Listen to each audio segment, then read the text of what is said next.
प्रभु की स्तुति हो, ದೇವರ ನಾಮಕ್ಕೆ ಸ್ತೋತ್ರವಾಗಲಿ. प्रभु की स्तुति हो। ನಾವೀಗ ಪ್ರಾರ್ಥನೆ ಮಾಡೋ ದೇವರ ವಾಕ್ಯ ಧ್ಯಾನ ಮಾಡೋದಕ್ಕೋಸ್ಕರವಾಗಿ हम अभी प्रार्थना करेंगे देवरे महिमा के लिए। ತಂದೆ ದೇವರೇ, ಯೇಸು ಕ್ರಿಸ್ತನ ನಾಮದಲ್ಲಿ ನಾವು ನಿಮ್ಮ ಪಾದ ಸನ್ನಿಧಾನಕ್ಕೆ ಬಂದಿದ್ದೇವೆ. ನಾವು ಧ್ಯಾನ ಮಾಡಿದ ವಾಕ್ಯಗಳನ್ನು ನಮ್ಮ ಪವಿತ್ರಾತ್ಮನಿಗೆ ಅಭಿಷೇಕಿಸು. ಪವಿತ್ರಾತ್ಮನೆ ಈ ವಾಕ್ಯದ ಮುಖಾಂತರ ಮಾತನಾಡು.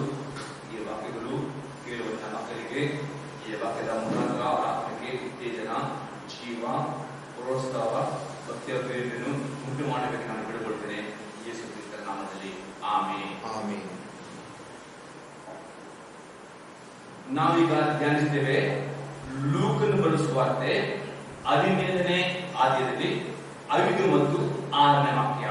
Luke gospel chapter 17 verse 5 and 6. प्यारे भाइयों बहनों, हम अभी देखेंगे लूका का सुसमाचार, लूका अध्याय 17 वाक्य 5 और 6। तब प्रेरितों ने प्रभु से कहा, हमारा विश्वास बढ़ा।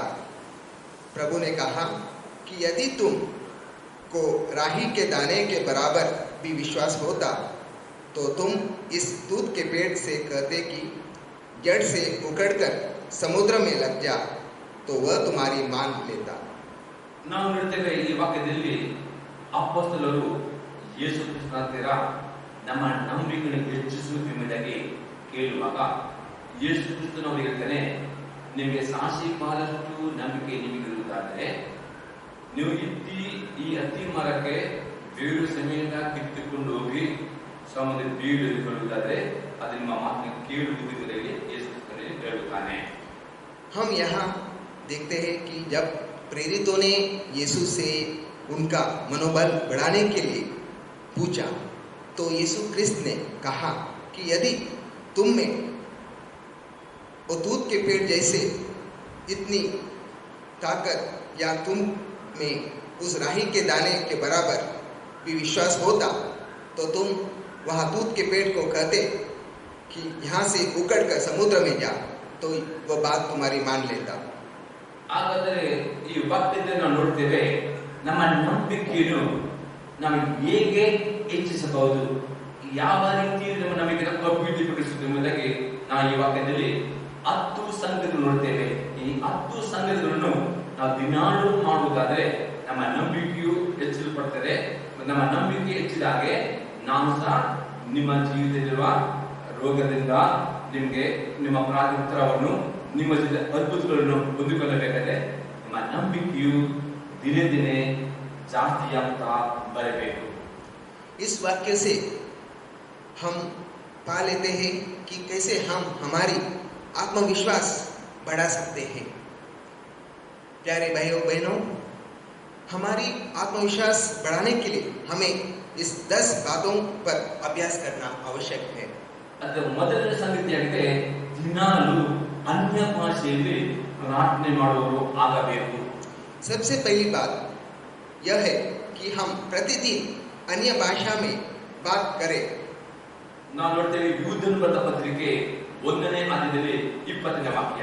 हम देखते हैं यहूदा अध्याय 1 वाक्य 20 में लिखा हुआ है, पर हे प्रियो, तुम अपने अति पवित्र विश्वास में अपनी उन्नति करते हुए और पवित्र आत्मा में प्रार्थना करते हुए।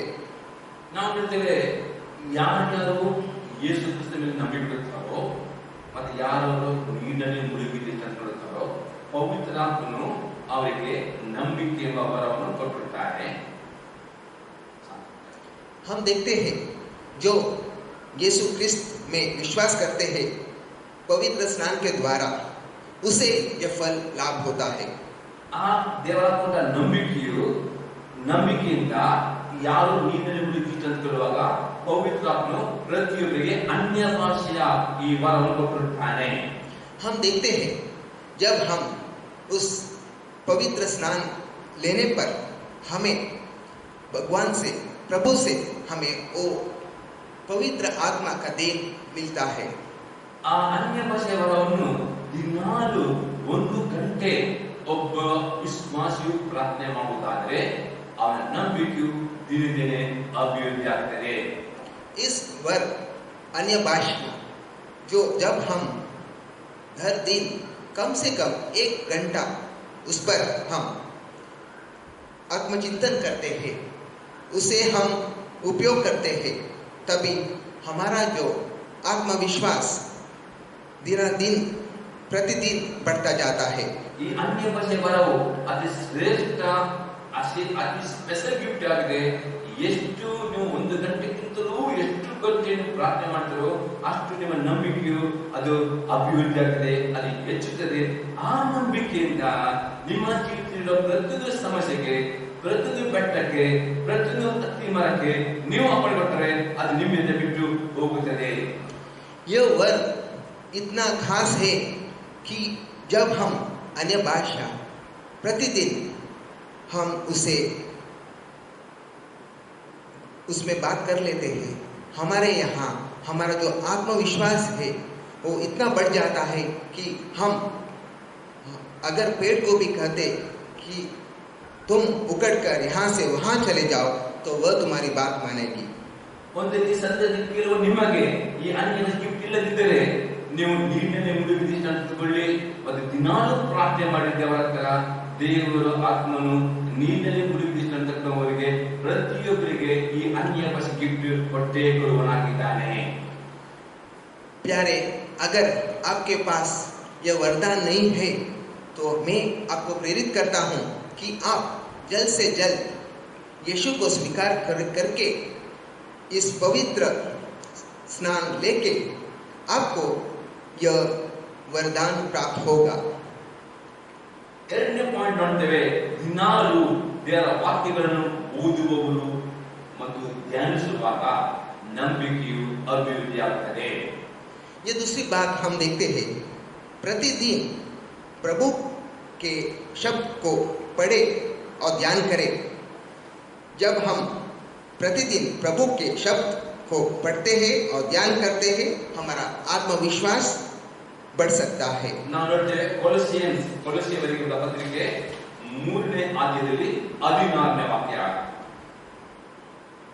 हम देखते हैं कुलुसियों अध्याय 3 वाक्य 16, मसीहा के वचन को अपने हृदय में अधिकाई से बसने दो.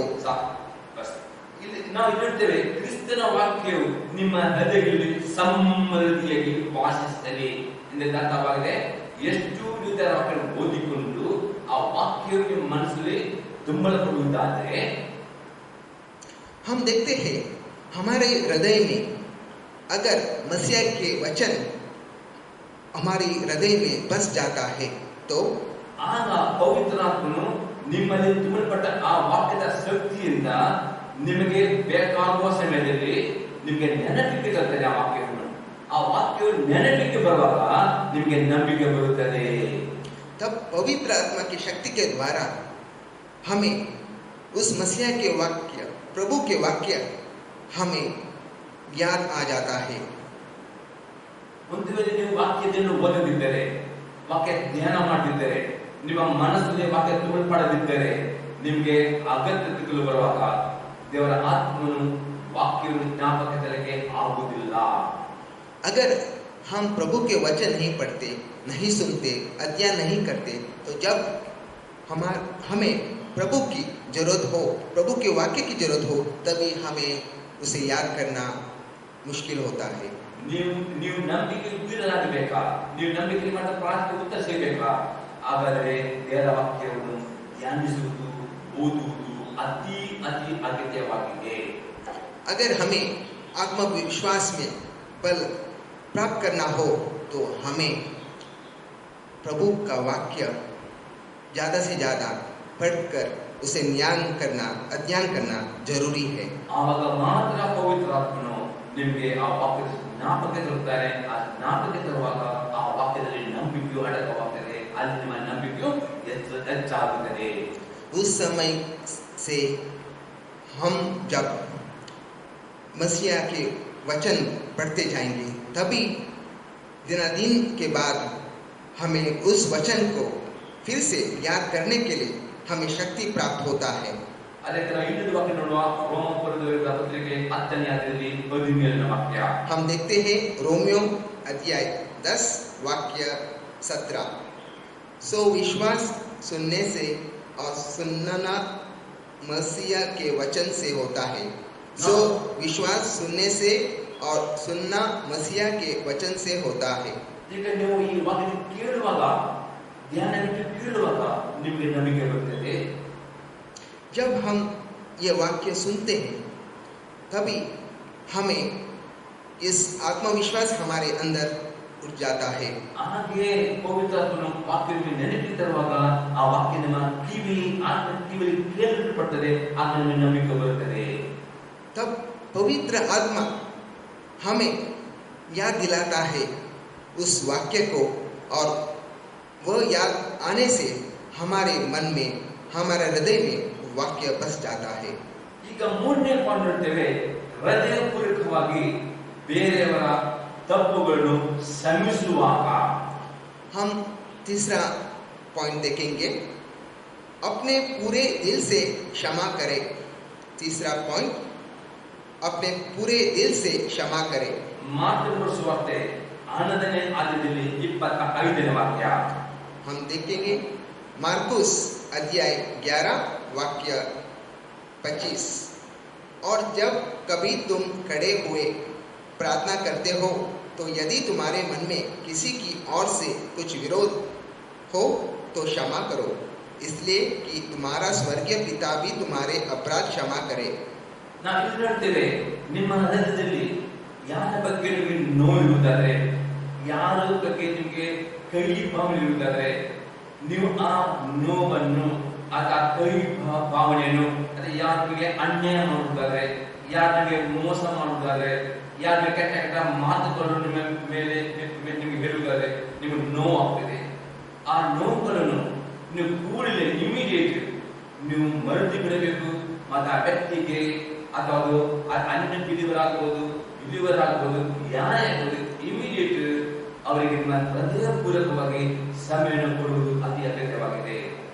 हम देखते हैं हमारे जीवित में जब भी हमारे भाई बहनों या अन्य विश्वासी जो है वे हमें कुछ बुरा करते हैं या कुछ भी बात करते हैं जो हमें ठीक नहीं लगता, वो हम दिल पर लेते हैं, लेकिन हमें उसे भूलना होगा. जब हम उसे भूल जाते हैं या उस व्यक्ति को हम क्षमा करते हैं, तब हम पूरे दिल से यीशु क्रिस्त को हम स्वीकार कर सकते हैं. ಯಾವಾಗ ನೀವು ಇನ್ನೊಬ್ಬರಿಗೆ ಸಮಯ ಕೊಡುತ್ತೀರೋ ಆಗ ನಿಮ್ಮ ನಂಬಿಕೆ ಇನ್ಕ್ರೀಸ್ ಆಗ್ತದೆ.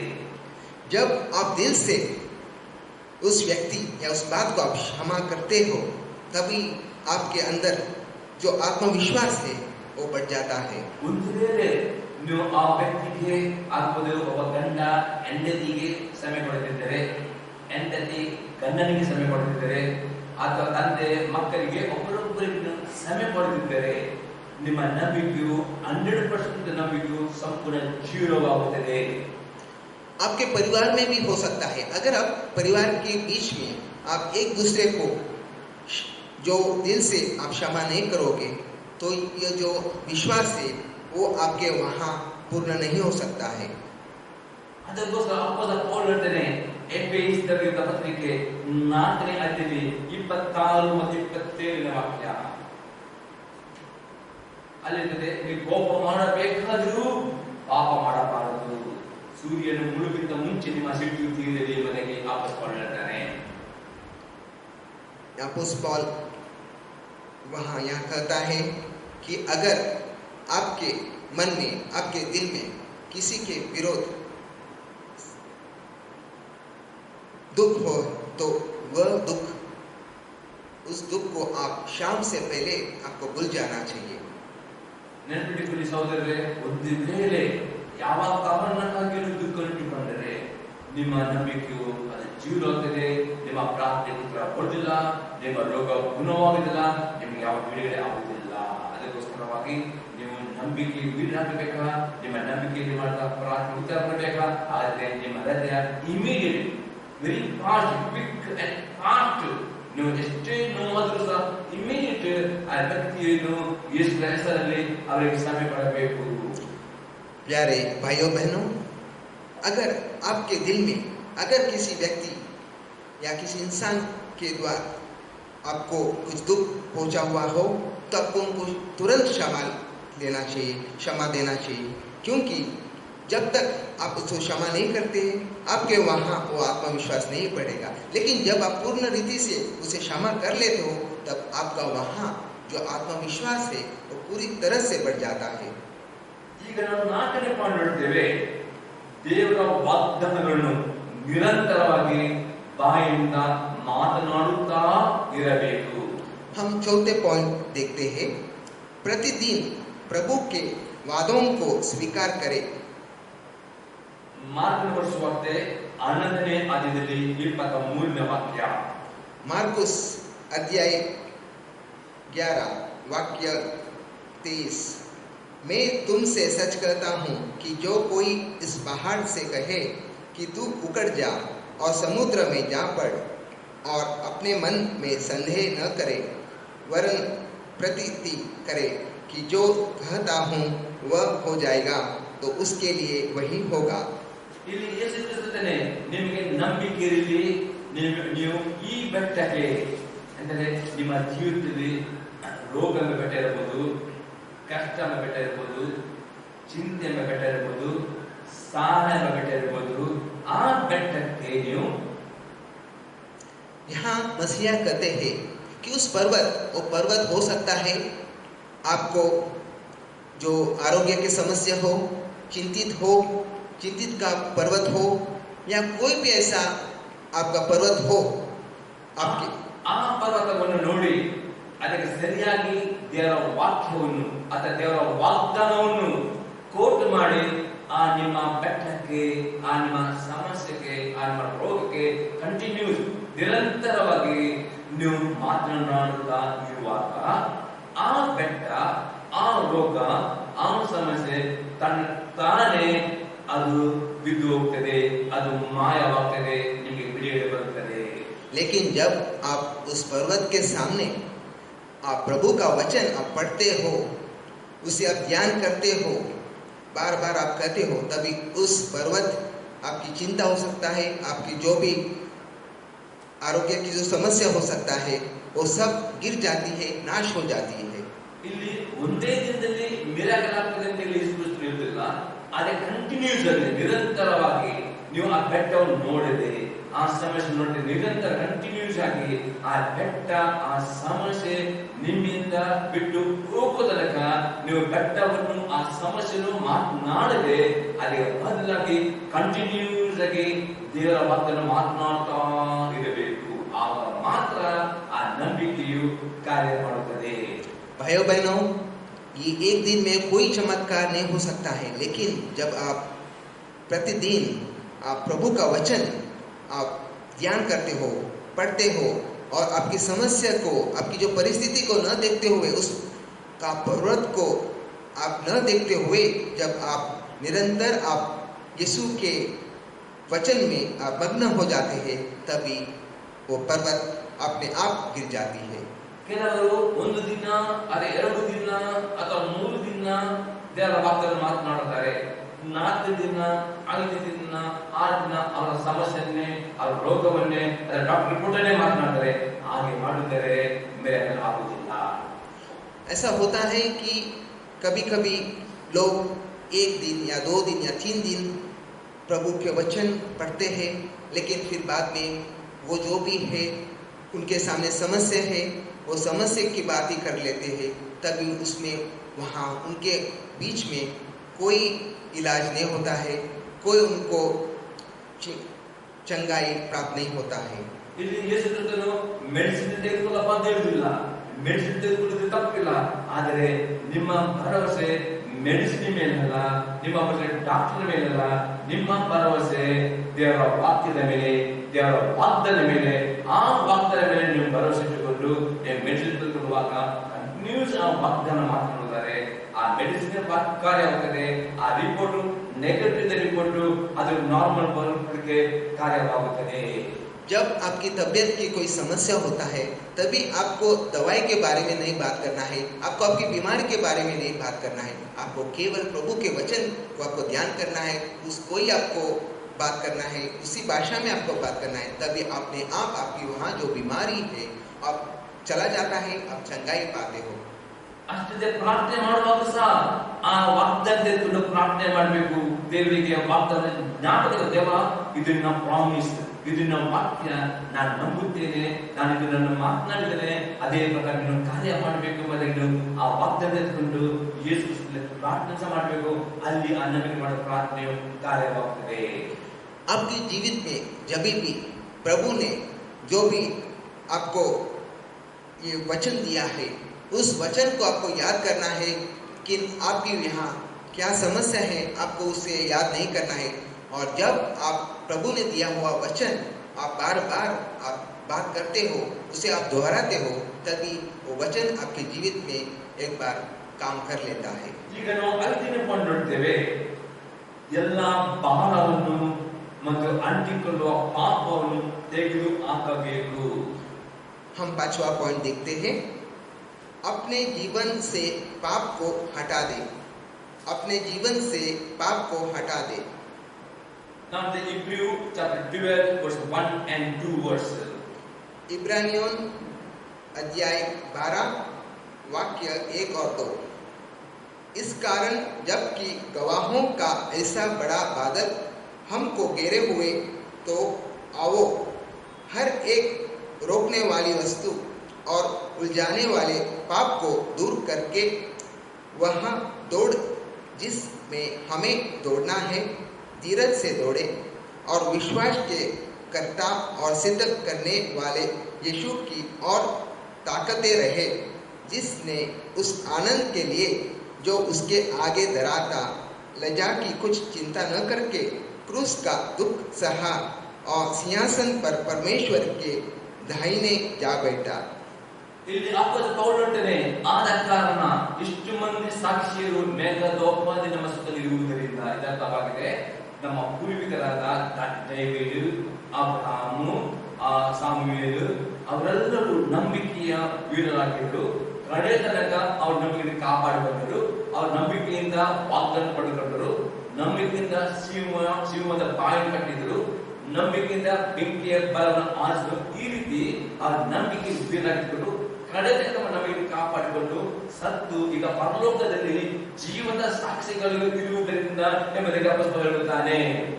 यहाँ पौलुस कहता है, ये जो बादल है ये हमारे पहले पूर्वज के प्रवादी का जो आत्मविश्वास है, उस आत्मविश्वास आज वो स्वर्ग में इतना बादल है और यह हमारे लिए गवाह होके हमारे आगे है। ಅದಕ್ಕೆ ಅರ್ಥಪಡಿ ಈ ಸಾಕ್ಷಿನ ಬೀಳುವಾಗ ಅವನಾಗೆ ನಾವು ನಂಬಿಕೆ ವೀರರಾಗಬೇಕು, ನಂಬಿಕೆಯಿಂದ ವಾಗ್ದಾನ ಪಡೆದುಕೊಳ್ಳಬೇಕು, ನಂಬಿಕೆಯಿಂದ ಪ್ರಾರ್ಥನೆ ಉತ್ತರವನ್ನು ಸಿಗಬೇಕು, ನಂಬಿಕೆ ನಮ್ಮ ಜೊತೆ ಅದ್ಭುತವಾಗಬೇಕಾದ್ರೆ ನಮಗೆ ಹತ್ತಿಕೊಳ್ಳುವ ಭಾರ, ಅದು ಭಾರ ಎಂದರೆ ಚಿಂತೆ ಎಂಬ ಭಾರವನ್ನು, ಸಾಲ ಎಂಬ ಭಾರವನ್ನು ದಿನಾಲು ನಾವು ಪ್ರಾರ್ಥನೆಯಲ್ಲಿ ಮತ್ತು ಸ್ತುತಿ ಸ್ತೋತ್ರ ದೇವರಿಗೆ ನಾವು ಸಮರ್ಪಣೆ ಮಾಡಿಕೊಡುವುದು ಅತಿ ಅಗತ್ಯವಾಗಿದೆ. पौलुस यहाँ कहते हैं, अगर हमारे यहाँ आत्मविश्वास बढ़ना है तो हमें हर तरह की चिंता, हर तरह की समस्या, अगर हम जो भी है कर्जा में हम बुड़े हुए हैं या हमारी जो भी बीमारी की परेशानी है, हमें सब उससे भूल के हमें प्रभु के जो भी वाक्य है उसमें मग्न होना जरूरी है। ಈ ಫಸ್ಟ್ ಈ ಭಾರವನ್ನು ತೆಗೆದು ಹಾಕಲೇಬೇಕು, ಇಲ್ಲದಿದ್ದರೆ ನಂಬಿಕೆ ವೃದ್ಧಿಯಾಗುವುದಿಲ್ಲ. हमारे ऊपर जो भी भार है, इस बीमारी या जो भी समस्या, हमें सबसे पहले उसे निकलना होगा। ಎರಡನೇಗೆ ಅಂಟಿಕೊಳ್ಳುವ ಪಾಪವನ್ನು ಎಂದರೆ ದಿನಾಲು ನಿಮ್ಮ ನಂಬಿಕೆ ವೃದ್ಧಿ ಆಗುವುದಕ್ಕೆ ನೀವು ಚೆಕ್ ಮಾಡಬೇಕು. ಆ ಪಾಪವು ನಿಮ್ಮ ಜೀವಿತದಲ್ಲಿ ಅದು ಅಂಟಿಕೊಳ್ಳುವುದಾದರೆ, ನಿಮ್ಮ ಆತ್ಮಕ್ಕೆ ಅಂಟಿಕೊಳ್ಳುವುದಾದರೆ, ನಿಮ್ಮ ನಂಬಿಕೆಯು 100 ಡಿಗ್ರಿ ಇದ್ದು ಅದು ಪಾಪ ನಿಮಿತ್ತ ಜೀವ ಬರುತ್ತದೆ. ಅದಕ್ಕೆ ಅಪೊಸ್ತಲ ಹೇಳ್ತಾನೆ, ನಿಮಗೆ ಅಂಟಿಕೊಳ್ಳುವ ಪಾಪವನ್ನು ದಿನಾಲು ವಾಕ್ಯದಿಂದ ಶೋಧಿಸಿ ಅದನ್ನು ದಿನಾಲು ತೆಗೆದು ಹಾಕುವುದಾದರೆ ನಿಮ್ಮ ನಂಬಿಕೆಯು ಡೇ ಬೈ ಡೇ ಇನ್ಕ್ರೀಸ್ ಆಗ್ತಾ ಹೋಗುತ್ತದೆ. हमें देखना होगा कि हमारे जीवित में, हमारे जीवन में अगर कोई ऐसा पाप हो तो हमें सबसे पहले उस पाप को निकलना होगा। जब तक हमारे अंदर वो पाप बाहर नहीं निकल सकते, तब तक हमारे अंदर वो आत्मविश्वास कार्य नहीं कर सकता।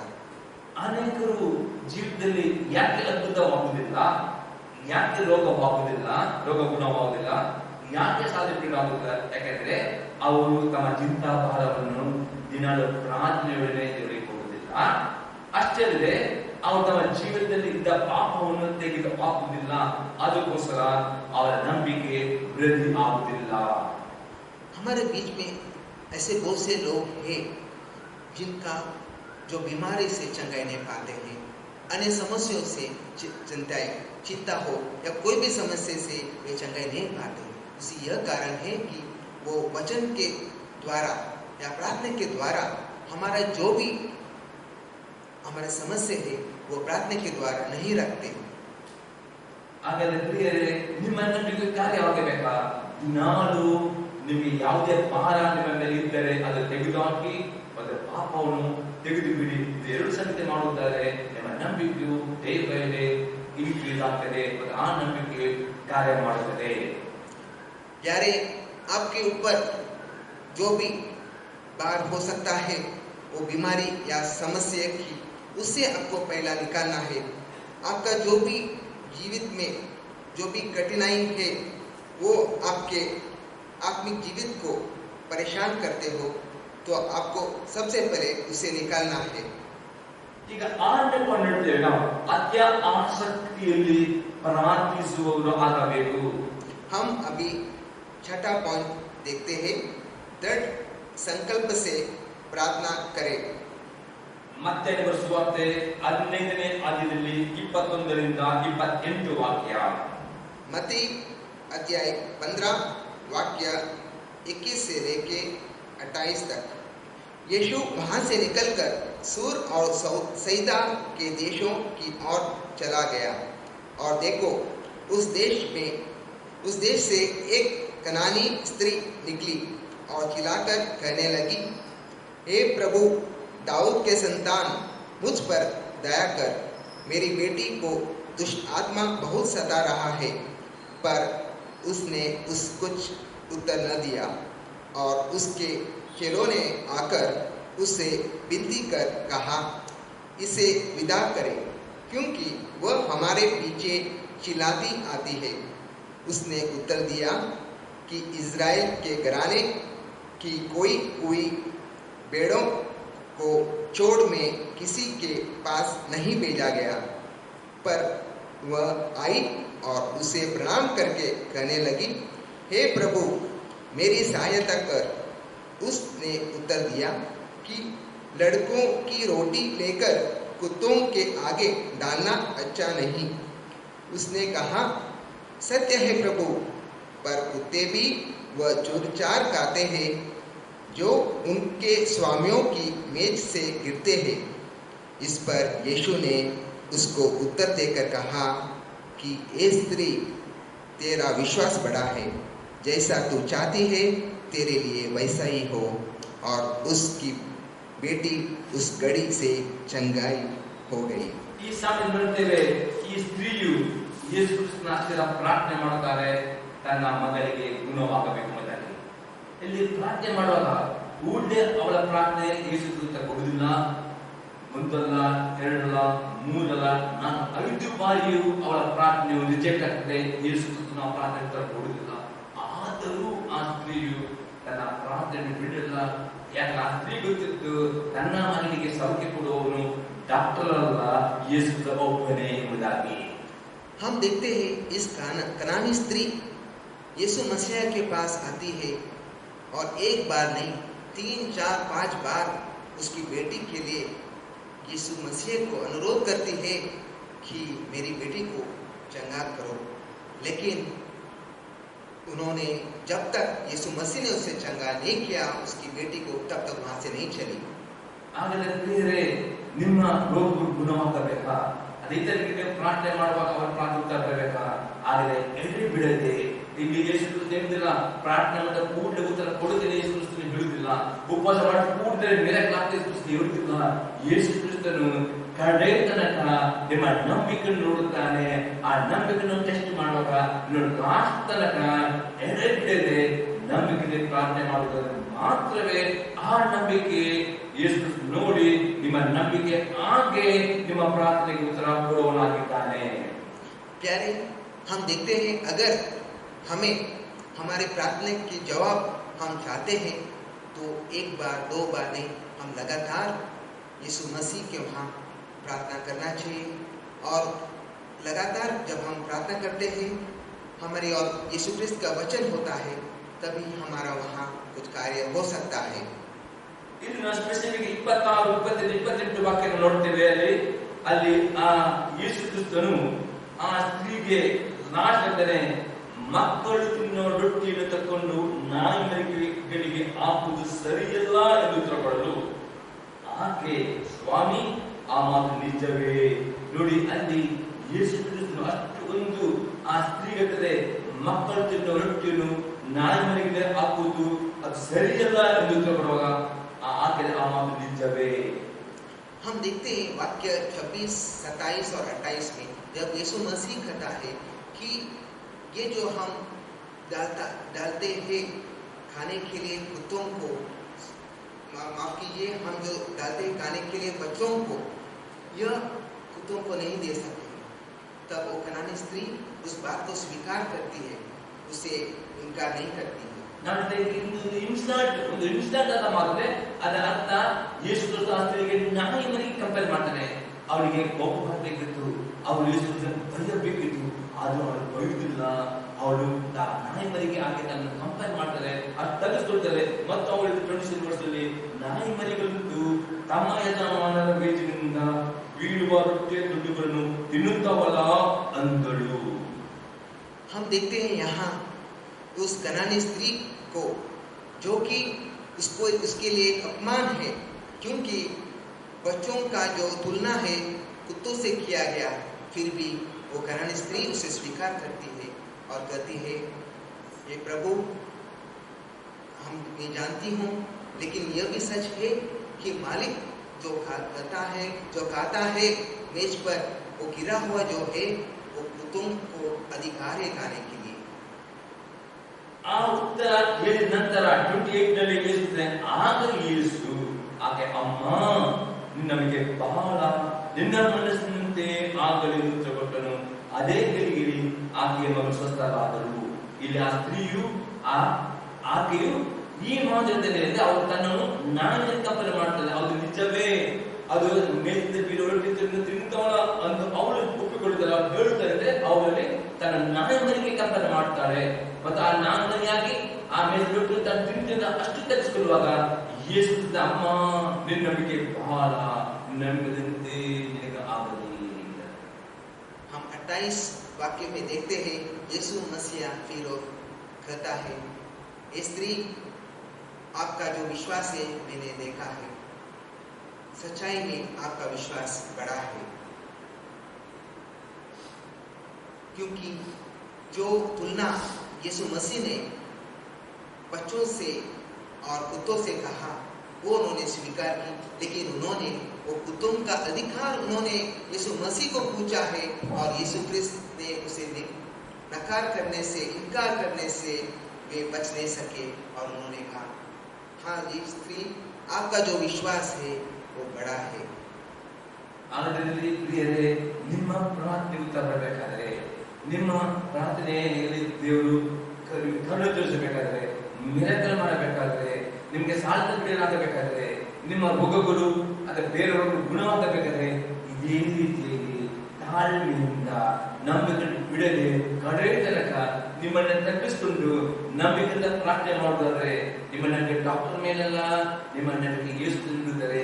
ಆಗ ಯೇಸು ಕ್ರಿಸ್ತನು ನಿಮ್ಮ ನಂಬಿಕೆ ನೋಡಿ ಅಲ್ಲಿ ಯೇಸು ಹೇಳಬೇಕು, ನಿಮ್ಮ ನಂಬಿಕೆ ಬಹಳ ಉಂಟು. ಆ ನಿಮ್ಮ ನಂಬಿಕೆ ಪ್ರಕಾರವಾಗಿ ಯೇಸು ಕ್ರಿಸ್ತನು ಮಿರಾಕಲ್ ಮಾಡುವನಾಗಿದ್ದಾನೆ. प्यारे, हम देखते हैं जैसे इस आत्मविश्वास से वो कनानी स्त्री को, उसकी बेटी को चंगाई प्राप्त हुआ, वैसा ही हमारे जीवित में भी हमारा जो संकल्प है प्रार्थना में निरंतर होना चाहिए।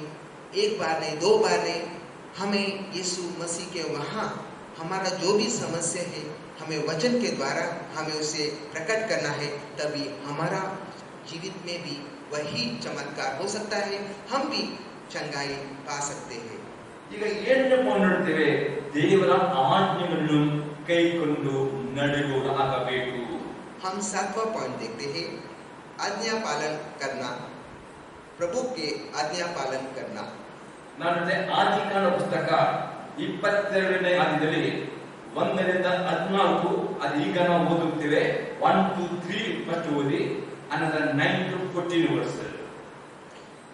हम अभी देखेंगे उत्पत्ति ग्रंथ में अध्याय 22 1 से 3 तक। इन बातों के पश्चात ऐसा हुआ कि परमेश्वर ने इब्राहिम से यह कहकर उसकी परीक्षा की कि ए इब्राहिम, उसने कहा, देख मैं यहाँ हूँ।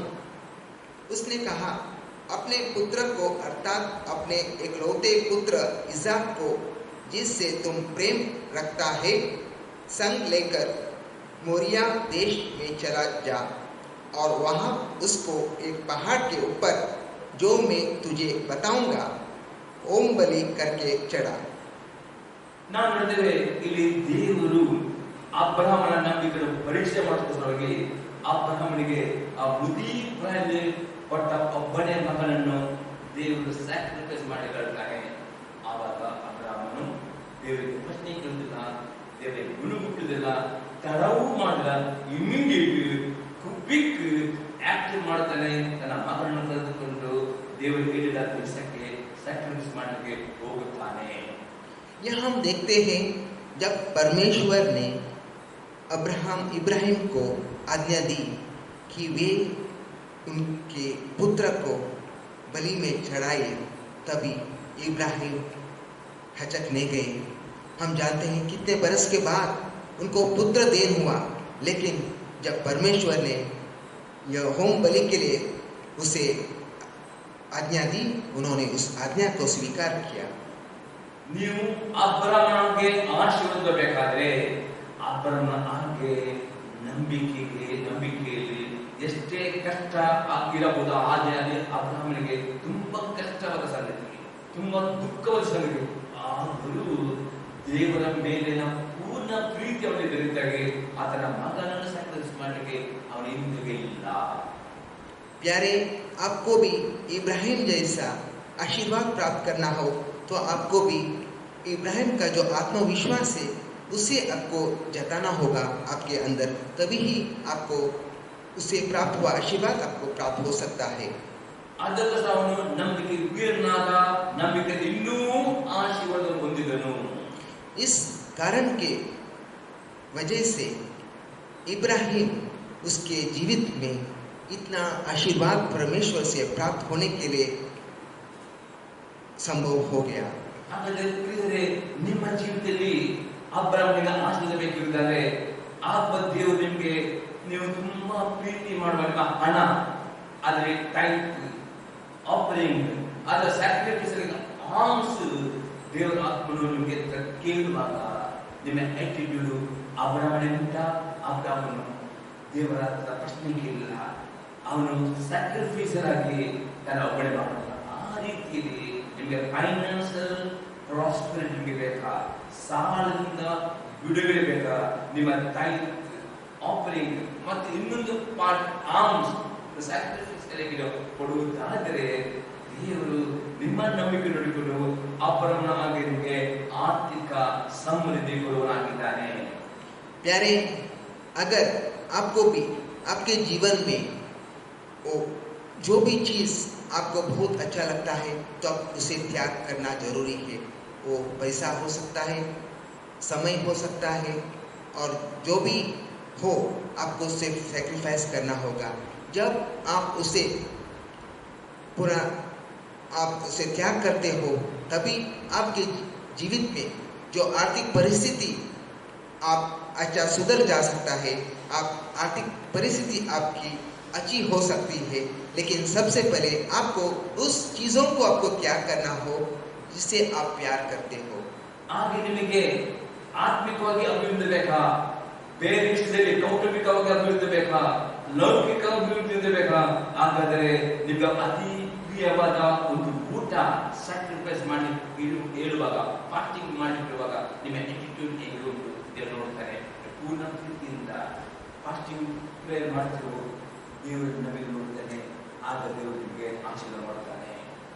अगर आपको आपकी आत्मिक जो प्रॉस्पेरिटी के लिए, अभिवृद्धि के लिए आपको अगर उसे बढ़ाना है तो आपको उपवास के द्वारा आपको त्याग करना है, तो तभी आपकी जो मनोभावना है वो परमेश्वर देखता है. ಆಗ ದೇವರು ನಿಮ್ಮ ಪ್ರಾರ್ಥನಾ ಸಮಯ ಇನ್ಕ್ರೀಸ್ ಮಾಡಿದ್ರೆ ವೈಯಕ್ತಿಕವಾಗಿ ಪ್ರತಿಯೊಬ್ಬರು 24 ಅವರ್ಸ್ ಕೊಟ್ಟಿದ್ದಾರೆ. ದೇವರ ಅನ್ನೋದು ಮಗನೇ ಇನ್ನೊಂದು ಗಂಟೆ ನಿನ್ನ ಪ್ರೇಯರ್ ಟೈಮ್ ಇನ್ಕ್ರೀಸ್ ಮಾಡಿರುವಾಗ ನೀವು 24 ಅವರ್ಸ್ ನಲ್ಲಿ ನಿಮ್ಮ ಪ್ರೀತಿ ಮಾಡೋ ನಿರ್ಧಾರ ಮಾಡಲಿಕ್ಕೆ ಬಯಸ್ತೀರೋ ದೇವರು ನೋಡ್ತಾನೆ. ಯಾವುದರಿಂದ ಅತಿ ಪ್ರಿಯವಾದ ಕೆಲವು ಪಾಪ ನೀವು ಚಿಕ್ಕದಿಂದ ತುಂಬಾ ಅಂಟಿಕೊಂಡು ಕೆಲವು ಬ್ಯಾಡ್ ಹ್ಯಾಬಿಟ್ಸ್ ಇರಬಹುದು, ಅದನ್ನು ಬಿಡ್ಲಿಕ್ಕೆ ದೇವರ ಮೇಲುವಾಗ ನೀವು ಬಿಡ್ಲಿಕ್ಕೆ ತಯಾರಿದ್ದೀರೋ ಅದು ಸ್ಯಾಕ್ರಿಫೈಸ್ ಮಾಡುವಾಗ ಮಾತ್ರ ನಿಮ್ಮ ನಂಬಿಕೆ ಅಭಿವೃದ್ಧಿಯಾಗಿ ಅಬ್ರಹಾಮನ ಹಾಗೆ ಆಶೀರ್ವಾದ ಹೊಂದುತ್ತೀರಿ ನೀವು. प्यारे, हम देखते हैं हमारे जीवन में सभी को हमें 24 घंटा का समय मिलता है. क्या हम उस समय से, उस 24 घंटे समय से कुछ और समय हमारा परमेश्वर को, हमारे प्रभु को हम दे सकते हैं? जब हम उस समय को त्याग करते हैं, नहीं तो हमारे जीवित में जो भी पाप या जो भी हमारा स्वभाव है हम उसे जीत कर हम आ जाएंगे, तभी ही हमारा आत्मविश्वास बढ़ सकता है.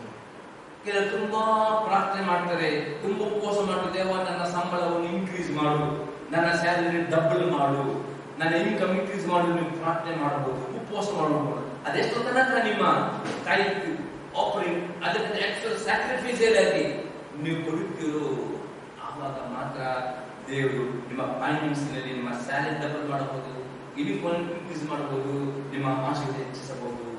ದೇವರಿಗೆ ಬೇಕು obedient sacrifice आगे ಬೇಕು. अरे हम हमारे जीवित में हम परमेश्वर से बहुत सारी प्रार्थना हम करते हैं. हमारा प्रार्थना होता है कि हमें और हमारी अभिवृद्धि हो, हमारे जो आर्थिक क्षेत्र में जो है हम और प्रॉस्पेरिटी पाए. लेकिन क्या हम जो भी परमेश्वर चाहता है हम देने के लिए तैयार है? अगर हम तैयार हो तो ही वो संभव है. ಆಗ ಕೆಲವರಿಗೆ ದೇವರು ನಿಮಗೆ ಉಪಯೋಗ ಮಾಡಬೇಕು, ನೀವು ಪ್ರಾರ್ಥನೆ ನನ್ನನ್ನು ಉಪಯೋಗಿಸು ಎಂದು ಪ್ರಾರ್ಥನೆ ಮಾಡಬಹುದು. ಅದು ದೇವರು ನಿಮ್ಮ ಪ್ರಾರ್ಥನೆ ಕೇಳಿ ನಿಮಗೆ ಉಪಯೋಗ ಮಾಡಿ ಬಯಸುವಾಗ ನಿಮ್ಮ ಸಮಯವನ್ನು ಅಮೂಲ್ಯ ಪ್ರೆಷಸ್ ಟೈಮ್ ಕೆಲವು ದಿನ ಸ್ಯಾಕ್ರಿಫೈಸ್ ಮಾಡಬೇಕಿರ್ತದೆ. ಕೆಲವು ಇಂಪಾರ್ಟೆಂಟ್ ಕೆಲವು ಸ್ಕಿಲ್ ಕೆಲವು ಫಂಕ್ಷನ್ ಬಿಡಬೇಕಾಗ್ತದೆ. ನೀವು ತಯಾರಿದ್ದೀರೋ ಆವಾಗ ಮಾತ್ರ ದೇವರು ನಿಮ್ಗೆ ಕೊಟ್ಟ ಟ್ಯಾಲೆಂಟ್ ಆಗ್ಬೋದು, ನಿಮ್ಗೆ ಕೊಟ್ಟ ಯಾವ ಗಿಫ್ಟ್ ಇರಬಹುದು, ಅದನ್ನು ಕೊಟ್ಟ ಆಪರ್ಚುನಿಟಿ ದೇವರ ಮಹಿಮೆಗಾಗಿ ಉಪಯೋಗ ಮಾಡಲಿಕ್ಕೆ ದೇವರು ಉಪಯೋಗಿಸುವನಾಗಿದ್ದಾನೆ. जब प्रभु चाहता है कि उसके सेवा में हम भाग लें, और जब उनका बुलावा आता है तो क्या हम उसे स्वीकार करते हैं? क्या हम उसे समय देता है? जब हम उसे स्वीकार करते हैं, उसको समय देते हैं, तो ही हमारे जीवित में कुछ कार्य हो सकता है. ಈಗ ನಮ್ಮ ಪ್ರಕಾರ ವಿದ್ಯೆ ನೋಡುವ 22 ಚಾಪ್ಟರ್ 9 to 14 ವರ್ಷ ನಾವು ಓದೋಣ. ಅದೇ ಚಾಪ್ಟರ್ ನಲ್ಲಿ ನೀವು ಕಂಪ್ಲೀಟ್ ಮನೆಯಲ್ಲಿ ಓದಿ. ಈಗ 9 to 14 ತನಕ ನಾವು ಓದುವ. हम अभी उसमें वाक्य 9 से लेके 14 तक पढ़ेंगे.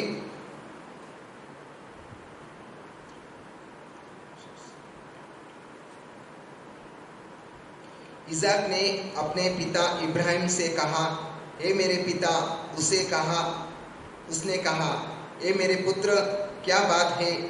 उसने कहा, देख, आग और लकड़ी तो है, पर ओम बलि के लिए भेड़ कहाँ है? इब्राहिम ने कहा, हे मेरे पुत्र, परमेश्वर ओम बलि की भेड़ का उपाय आप ही करेगा. सो वे दोनों संग संग आगे चलते गए और वे उस स्थान को जिसे परमेश्वर ने उसको बताया था पहुँचे. तब इब्राहिम ने वहाँ वेदी बनाकर लकड़ी को चुना कर रखा और अपने पुत्र इसाक को बांध के वेदी पर की लकड़ी के ऊपर रख दिया. और इब्राहिम ने हाथ बढ़ाकर छुरी को ले लिया कि अपने पुत्र को बलि करे. तब यहोवा के दूत ने स्वर्ग से उसको पुकारा, पुकार के कहा, ए इब्राहिम, ए इब्राहिम। उसने कहा, देख मैं यहाँ हूँ। उसने कहा, उस लड़के पर हाथ मत बढ़ा और न उससे कुछ कर, क्योंकि तूने जो मुझसे अपने पुत्र वरन अपने एकलौते पुत्र को भी नहीं रख छोड़ा। ಬಸ್ ಇಲ್ಲಿ ನಾವು ನೋಡ್ತೇವೆ ಅಬ್ರಾಮನ ವಿದ್ಯೆ ಇದೆ. ಅಷ್ಟು ತನಕ ಅಬ್ರಾಮನು ತನ್ನ ಮಗನಿಗೆ ಅದು ಹೇಳಿಲ್ಲ, ನಿನ್ನನ್ನೇ ನಾನು ಕೊಳ್ಳುತ್ತೇನೆ ಹೇಳಿಲ್ಲ. ಯಾಕಂದ್ರೆ ಅದು ಹೇಳಿದರೆ ಅಲ್ಲಿ ಓಡಿ ಹೋಗ್ತಿದ್ದ. ಅವನಿಂದ ನಂಬಿಕೆಯಿಂದ ದೇವರಿಗೆ ಗುರಿಯನ್ನು ಕೊಡುತ್ತೀನಿ ಅಂತ ಹೇಳಿದ್ದಾರೆ. ಯಾಕಂದ್ರೆ ಮಗನನ್ನು ಪ್ರೋತ್ಸಾಹಿಸಿದ. ಇಲ್ಲಂದ್ರೆ ಮಗನು ಬಿಲ್ಕುಲ್ ಬರ್ತಿಲ್ಲ. ಲಾಸ್ಟ್ ತನಕ ಅವನಿಗೆ ಗುರಿ ಸಿಗಲಿಲ್ಲ.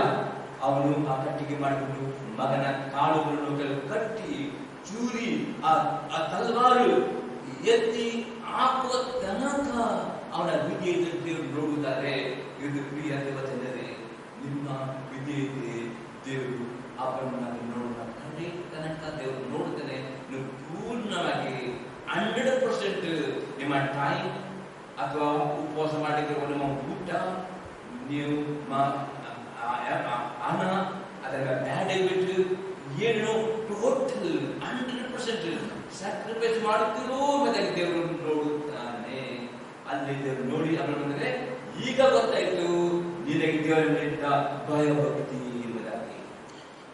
प्यारे, हम यहाँ देखते हैं कि इब्राहिम ने परमेश्वर का जो भी आज्ञा का पालन करके ओम बलि के लिए उसका पुत्र को इज़ाक को लेके गए, लेकिन उन्होंने उसका पुत्र को नहीं बताया कि वो खुद ओम बलि है।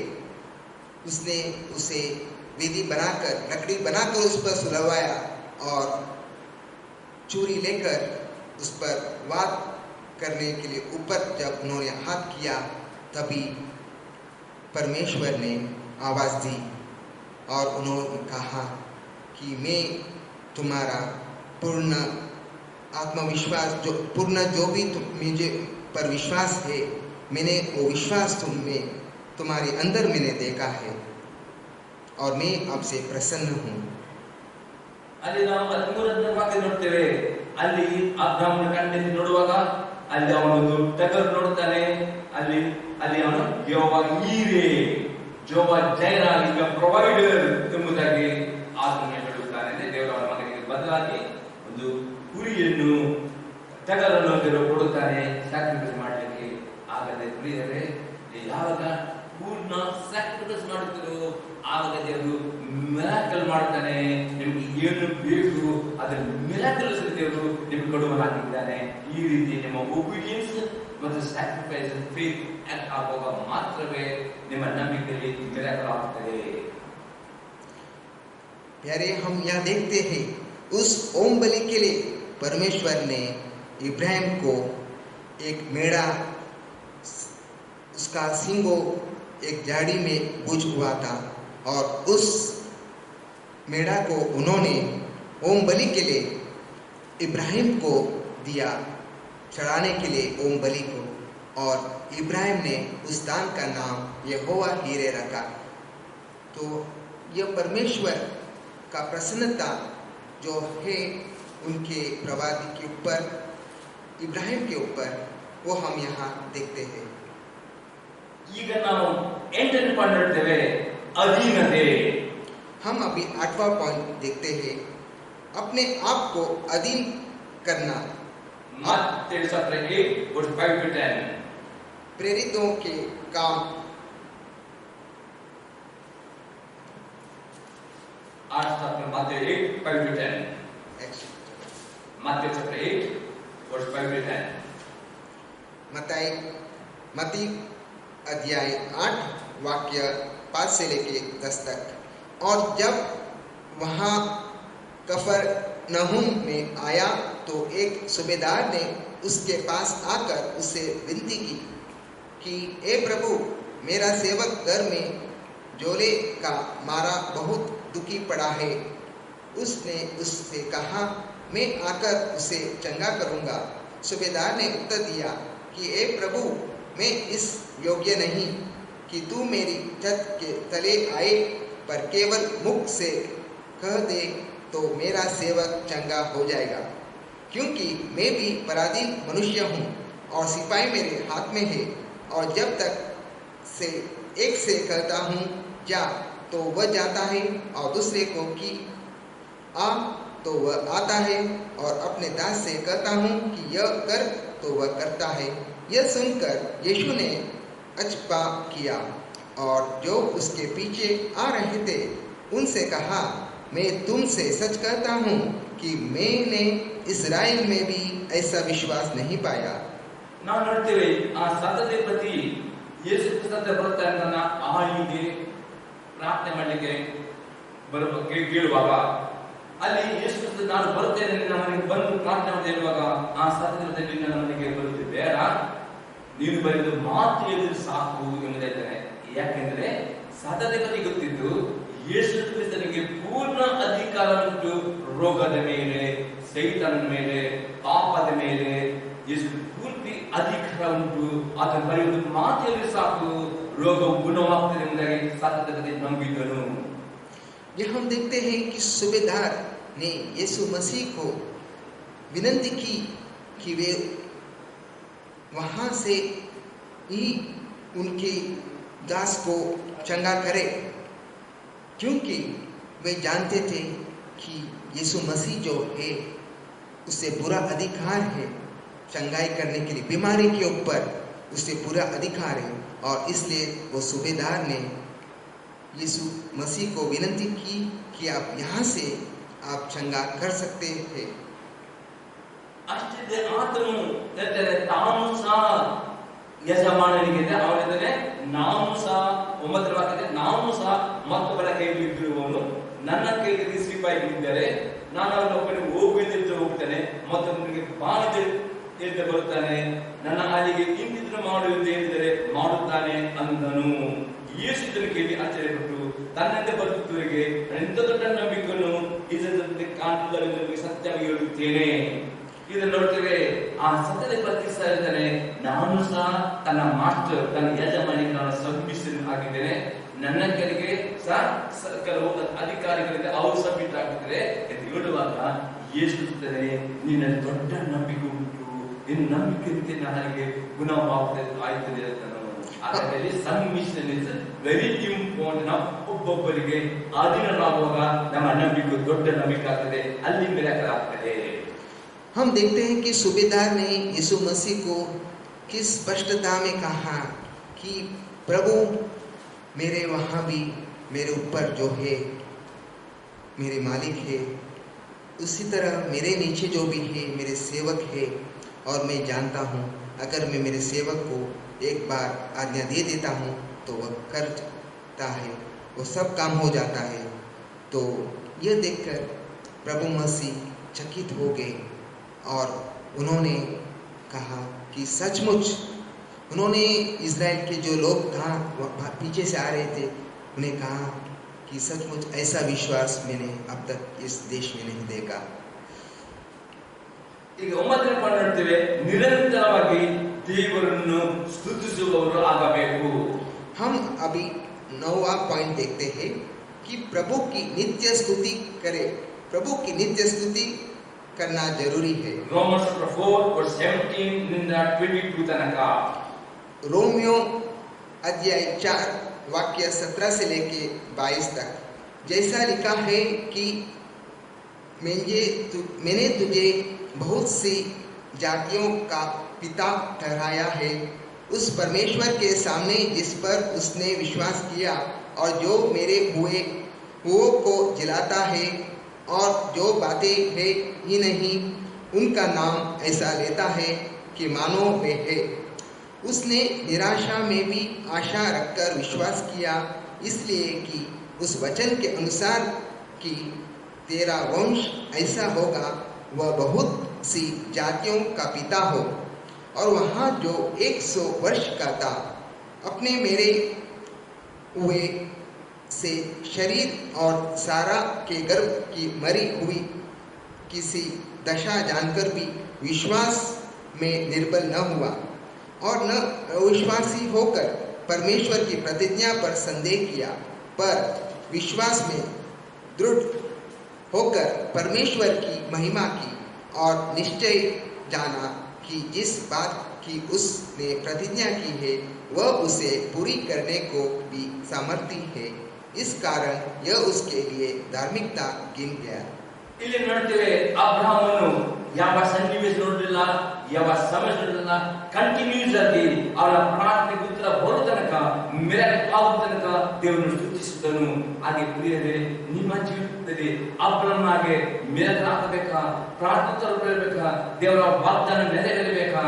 ಹಾಗೆ ನಿರಂತರವಾಗಿ ಯಾವ ಸಬ್ಜೆಕ್ಟ್ ನೋಡಬಾರದು, ಕಂಟಿನ್ಯೂಸ್ ಆಗಿ ಬುದ್ಧಿಯಲ್ಲಿ ಎಷ್ಟು ದೇವರು ಸ್ತುತಿಸ್ತಿರೋ ಅಷ್ಟು ನಿಮ್ಮ ನಂಬಿಕೆ ಇನ್ಕ್ರೀಸ್ ಆಗ್ತದೆ. ಹಾಗೆ ದೇವರು ಮಿರಾಕಲ್ ಮಾಡುತ್ತಾನೆ. हम ये देखते हैं कि इब्राहिम ने उनको उम्र नहीं देखा है, उनका जो परिस्थिति है उन्होंने देखा नहीं, उनके पास केवल विश्वास में भरा हुआ बल था, उनके वहाँ कोई निर्बल नहीं था। और यही विश्वास हमें जताना चाहिए, हमारी मनोबल को साथ देना चाहिए। ಲಾಸ್ಟ್ ನೋಡ್ತೇವೆ ಉಪವಾಸವನ್ನು ಮಾಡುವಾಗ. हम 10वां पॉइंट और आखिरी पॉइंट देखते हैं, उपवास और प्रार्थना करें।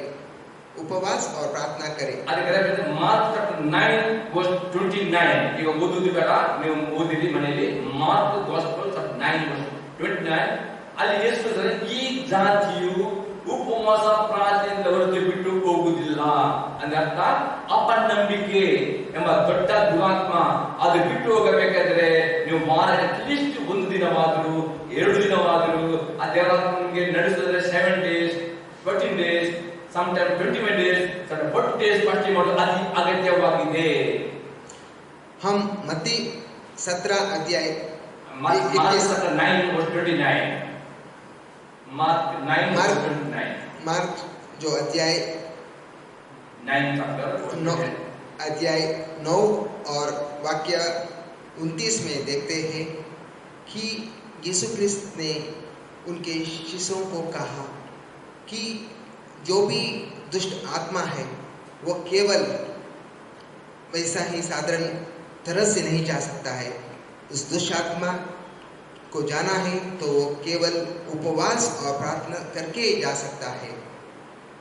ದೇವರ ಸ್ತೋತ್ರವಾಗಲಿ. ಈಗ ನಾವು ಪ್ರಾರ್ಥನೆ ಮಾಡ್ತೇವೆ, ರೀತಿಯಲ್ಲಿ ದೇವರು ನಿಮ್ಮನ್ನು ಆಶೀರ್ವಾದ ಮಾಡುತ್ತಾನೆ. प्यारे, हम प्रार्थना करेंगे। हे प्रभु, आज हमने उस 10 वस्तुओं पर अध्ययन किया है कि कैसे हम हमारे आत्मविश्वास बढ़ाए। प्रभु,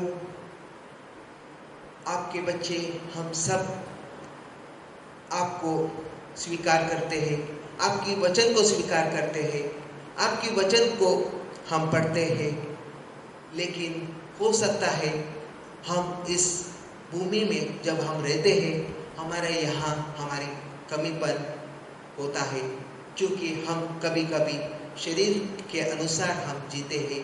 वो आत्मिक का जो वरदान आपने दिया है हम उसे प्राप्त करने के बाद भी उसे वापरने के लिए उसे हम नहीं जानते, हम भूल जाते हैं, क्योंकि हमारे जो शरीर स्वभाव के अनुसार हम चलते हैं।